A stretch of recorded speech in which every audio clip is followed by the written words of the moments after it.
Last night, as news emerged of President Trump's missile strike against a Syrian airfield, Twitter quickly began examining Trump's old tweets from 2013, many of which opposed the possibility of action in Syria by Barack Obama. He tweeted, "What will we get for bombing Syria? Besides more debt and a possible long-term conflict, Obama needs congressional approval." He also tweeted, "The president must get congressional approval before attacking Syria. Big mistake if he does not." And then there was the re-examination of Senator Ted Cruz's position on American involvement in the Syrian conflict. In 2013, Cruz said that Assad's chemical weapons use was, quote, not a direct threat to U.S. national security, and added that such behavior was, quote, well outside the traditional scope of U.S. military action.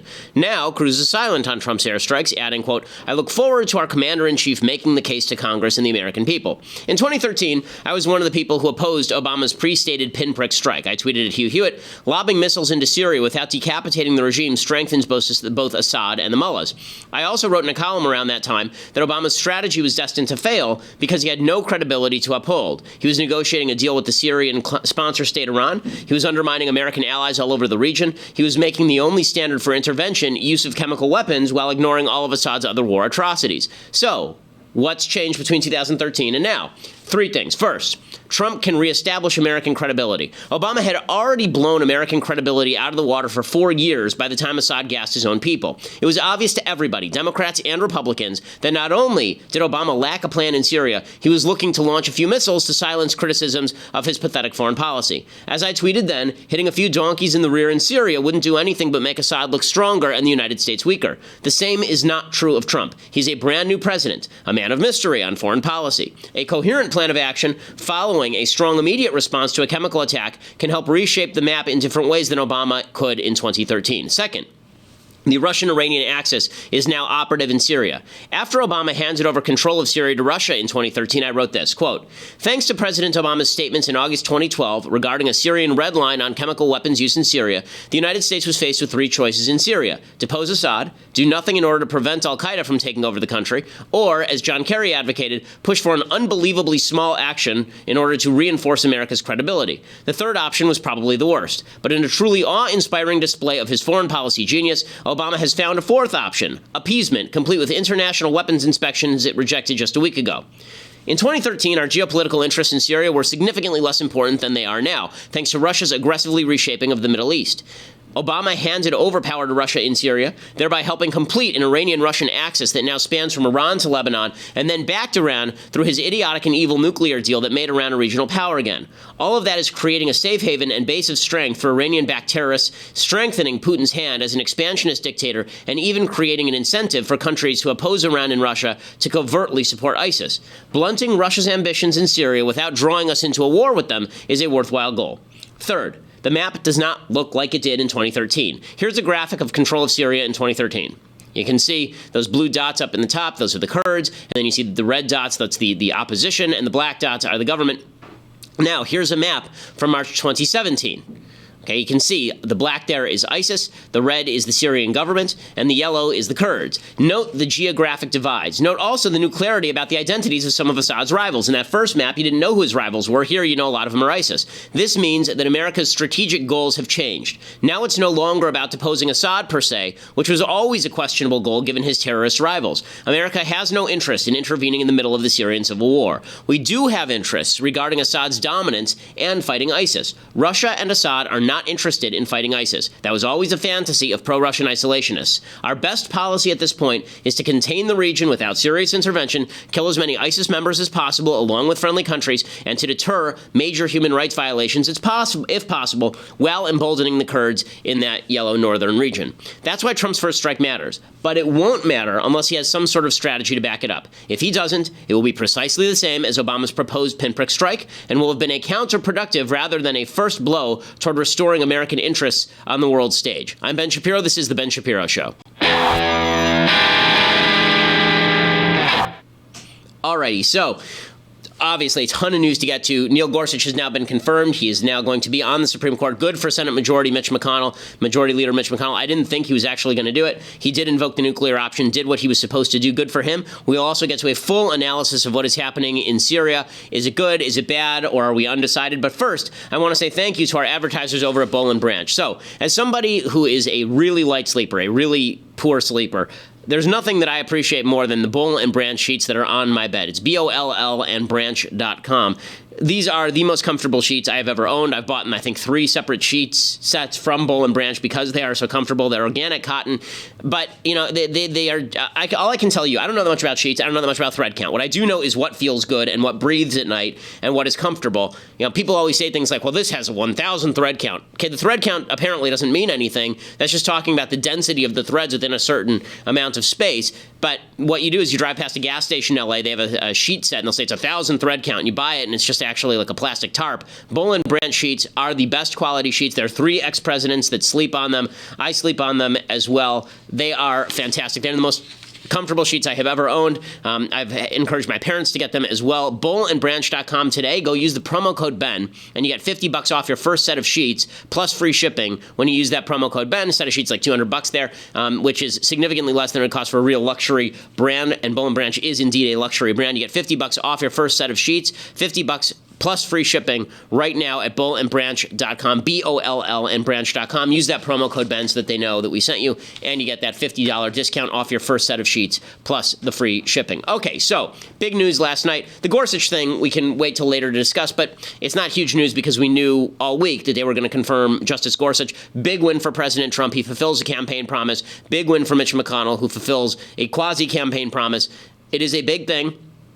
I don't think it's as huge a thing as some people make it out to be, because I don't think the Supreme Court is as huge a thing as some people make it out to be. I've said that in the past. I will continue to say that. But it is big that Scalia's seat is maintained for originalism as opposed to being converted over to a leftism activist seat as it would have under Hillary Clinton. So I got that one totally wrong during the election cycle. I said I thought that Trump would appoint somebody who is not conservative, or at the very least Mitch McConnell would not ram Trump's pick through over the filibuster, and obviously I was wrong. So good for Trump, good for Mitch McConnell. That's great stuff. But the big news, obviously, is that we are now involved in a war in Syria. How much are we involved? Not particularly much. Last night, would have been about 6 o'clock Pacific time, we get the news that the United States has launched 50 plus, I think it's 59, Tomahawk missiles from the Mediterranean Sea to a Syrian base, an air base that was apparently the source of the gas attacks that happened earlier this week on Syrian civilians that Trump saw and that made him very, very upset. Here's a little bit of the footage of the strike. So you can see there's the ship launching a Tomahawk missile. Pretty cool stuff. And then the actual impact of these missiles was pretty marked. They destroyed, I think, 6 planes on the ground. They knocked out the usefulness of the airbase. There are 6 Syrian air bases, so this did not cripple Syria's ability to actually go out and perform gas attacks or weapons of mass destruction attacks. But it was a sign that Trump is not going to sit there and do nothing. And it was a marked contrast to President Obama, who, after a Syrian gas attack in 2013, he basically sat around and did nothing, dithered, tried to blame Congress, and then finally handed over control of the whole situation to the Russians. But it has raised a number of really important and interesting questions. The first question, I think, is, was the strike worthwhile? Was it something that was worthwhile? And again, I go back to what I just said a few minutes ago. How worthwhile the strike was is going to depend on what comes next. So, in 1998, al-Qaeda targeted the U.S. embassies in Tanzania and Kenya and killed hundreds of people. And Bill Clinton's response was to shoot off a missile at a chemical weapons factory, supposedly in Sudan, and hit a camel in the ass. And that was basically the end of it. That obviously not only had no impact, it actually was counterproductive. It convinced bin Laden that the United States was a paper tiger. We weren't going to actually do anything, and led to 9/11. If you just do these sort of symbolic measures that aren't followed up on with any sort of real cohesive policy, then nothing actually matters here. It doesn't matter. David French, I think, gets this exactly right in National Review. He says, if this is the only strike, unless it was extraordinarily and unusually effective, it has little chance of materially impacting the Assad regime or the course of the civil war itself. Even if it persuades Assad to refrain from dropping gas bombs, he'll doubtless continue his campaign of mass murder with barrel bombs, cluster bombs, area bombing, and mass executions. And as I just said, the idea that you can do a pinprick strike and that's it, whether this is effective or not, we just don't know the answer yet because we don't know what Trump is going to do yet. Second question, did Trump tick off his base? A certain part of his base, absolutely. Ann Coulter is very upset this morning. Paul Joseph Watson at InfoWars has declared himself off the Trump train. Milo Yiannopoulos says he's angry with Daddy, predictably enough. And folks like Mike Cernovich are very angry about this as well, and claiming that anybody who backs Trump on this thing. Anybody who thinks that this isn't the worst idea in the world should join the U.S. military, to which I say to people like Cernovich, well, you seem very concerned about Pizzagate. Why don't you go join the D.C. police force? You know, the idea that you are concerned about something happening in the world, and this is the rationale, you must join the military if you care about persecuting a war or prosecuting a war. You must join the police force or the border force if you want people to do their jobs. That's silly. But the reason that so many people are upset is because there were a lot of people who bought into the original concept of Trump as sort of a Ron Paul isolationist. And what Trump actually is an isolationist who, if he gets pissed off, fires missiles at things. That's all the evidence we have so far. We don't know that he's now an interventionist. We don't know he's somebody who plans. And this is the great debate. What Trump did in Syria last night, was that something where Trump is actually now going to shift his entire policy on Syria and pursue something that's more coherent and cohesive? Or is it going to be a situation where Donald Trump basically earlier this week said, everything is fine in Syria, don't care what Assad does. Assad gasses a bunch of people. He sees it on TV. He says, oh, those poor babies. And then he goes and he shoots off a bunch of missiles. And then that's it. If that's it, that's not going to be good, but we don't know the answer yet. You know, that seems to me the most plausible solution here is that he doesn't have a coherent strategy. The only reason I say that is because there are members of the Defense Department who are already saying this was a one-off, that this isn't going to be something that is repeated, and they've yet to roll out what their strategy actually is. But there's a lot of confusion. So let's start with what happened before all of this. So in 2013, Donald Trump was very militant about not getting involved in Syria. He had a series of tweets in which he specifically talked about this. He tweeted, if we can get those up, he said the president must get congressional approval before attacking Syria. Big mistake if he does not. We'll talk about the constitutionality of this in a second. And then he also tweeted that if the U.S. attacks Syria, it'll be a terrible idea. He says if the U.S. attacks Syria, this was September 2nd, 2013, and hits the wrong targets, killing civilians, there will be worldwide hell to pay. Stay away and fix broken U.S. And yet now he's involving himself. And then he also tweeted, President Obama, do not attack Syria. There is no upside and tremendous downside. Save your powder for another and more important day. So a lot of his supporters took that seriously, and you can't blame them. He said during the entire campaign that we never should be involved in Syria, we should never be involved in Iran, we should never be involved in Iraq, we should basically bring everything home and focus on building roads in Iowa. That was sort of his take. And so if you look at a lot of his supporters, they have a reason to be upset with him today, because obviously that was not his position. He saw something on TV, he heard intelligence reports, and then he decided to act, and we'll have to see how much he ends up acting. Bob Corker, senator from Tennessee, he says that he was excited that this happened because he was worried Trump might just make a cheap deal over Russia. Patron Putin and Russia. I heard UN Ambassador Nikki Haley criticize Russia. I have not heard President Trump hold Putin or Russia responsible in any way. He's been far more critical of Barack Obama on this issue than Vladimir Putin. Why? Yeah, I don't know. I have seen, by the way, an evolution even in Russia. I'd like to see more. Look, I'm just being honest with you. I was very concerned in the beginning that there may be an attempt to do some cheap deal with Russia relative to Ukraine and Crimea in Syria, and I don't think there's any chance of that now. I think the president is, the longer he's in office, the more he has people coming in to see him from other countries. I think that he's developing a body of knowledge and experience that will keep anything like that from occurring, and he'll have an opportunity to see firsthand right now. So we'll find out. Is Putin going to stand? We'll find out. You know, Putin is getting very militant over Syria. Is this a one-off where Trump backs down in the future? That's possible, too. We just don't know what's going to happen here, but you can see the flip happen in real time. So earlier this week, Tillerson said that Assad could stay in power. Then he added that now he's saying after that gas attack that Russia was complicit or incompetent in preventing the Syria gas attack. There's information that Russian agents were on the ground as they were organizing the Syrian gas attack. He also is now saying that there are steps underway to remove Assad altogether, which is precisely 180 degrees polar opposite of what he said earlier this week. Assad's role in the future is uncertain, clearly, and with the acts that he has taken, it would seem that there would be no role for him to govern the Syrian people. And so what steps is the United States prepared to take in order to remove him from power? Well, the process by which Assad would leave is something that I think requires an international community effort, both to first defeat ISIS within Syria, to stabilize the Syrian country, to avoid further civil war, and then to work collectively with our partners around the world through a political process that would lead to leaving. So will you and President Trump... So we can stop it there. I mean, but that obviously is a flip in position. I want to talk about all these various positions, but first I want to say thank you to our sponsors over at Legacy Box. So it may come as a bit of a surprise to those of you who know me in this podcast. I am not the most sentimental human being. I once forgot my own birthday. My dad, though, he's a total sap. Yeah, he's manly and he's my hero, but he's a sap. He cried at the end of Terminator. Yes, really, Terminator. My mom has always said that if the house was on fire or underwater or falling into the San Andreas Fault, my dad would probably be inside the house trying to save every box of family photos and every film he could find. Now, we have Legacy Box. We don't have to worry about my dad burning or drowning or falling into the abyss with an armful of boxes trying to save all the family memories. It couldn't be easier. You just send your old pictures, films, videotapes to Legacy Box. They put them on a DVD or a thumb drive, and that saves them forever, makes it convenient. They're preserved. They're ready to watch. They're ready to reshare and relive if you're sentimental, which I'm not, mostly. LegacyBox.com/Ben. Make sure you do that. You get that 40% discount on your order. Yeah, my kids are the best, by the way. And LegacyBox.com, again, use that /Ben and get that 40% discount on your order. That's LegacyBox.com/Ben. Great service, something I really recommend for you and your family. And use that /Ben so that they know that we sent you as well. Okay, so there are really a few different positions that are emerging on Trump. All we know about Trump is that Trump was deeply affected in an emotional way by what happened in Syria. So here is what Trump said after speaking last night after the missile attack.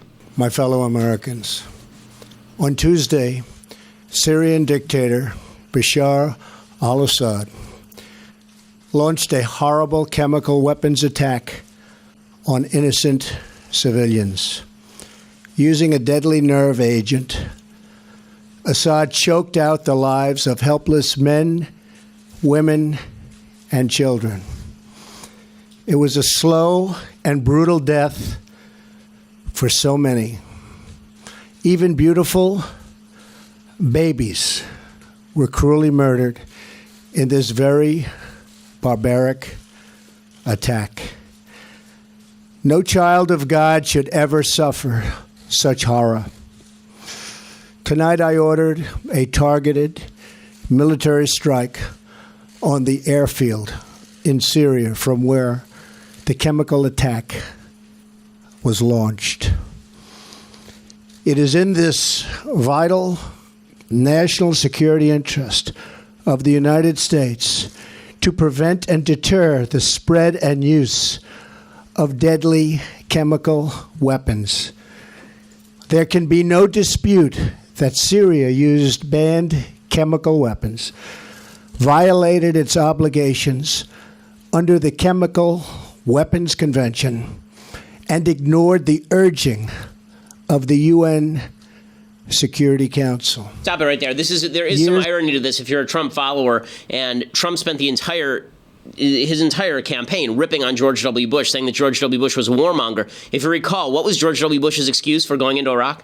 It was use of chemical weapons by Saddam Hussein on his own people, the possibility of future use of weapons of mass destruction on Americans and others across the world, upholding UN sanctions against all of this. Yeah, and that's exactly the same template that Trump is using here. So people have a right to be upset with Trump if they were against the Iraq War, and now they say, well, what happened to the Trump that we knew and loved here? The fact is that isolationism runs up against reality, not only because you see nasty pictures on TV, but because it turns out that there are nasty forces in the world, from Iran to Russia, who are interested in maximizing their own power at the expense of U.S. power. And that's really where America's interest lies here, not in the human rights violations, which are terrible but exist all over the world. It really lies in the idea that a strengthened Russia that has an impact in broadening the sphere of influence for Iran and for places like Lebanon and Syria and Assad, that when you do all of this, you're heightening the chance of war against America's allies, war against citizens of the West, and terrorism against citizens of the West, and Assad has been complicit in that. All of that said, basically there are three solutions, three possible things that can be done here.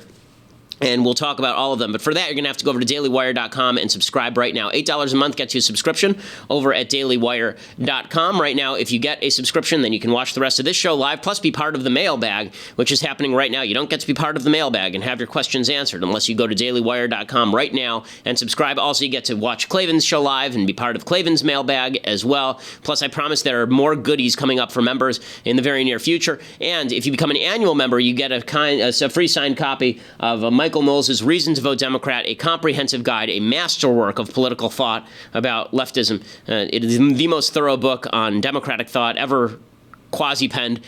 So pick that up by becoming an annual subscriber over at dailywire.com. Or if you just want to listen later at iTunes and SoundCloud, then go over there and check it out. And make sure that you leave us a review at iTunes. We always appreciate it. We are the most popular conservative podcast in America.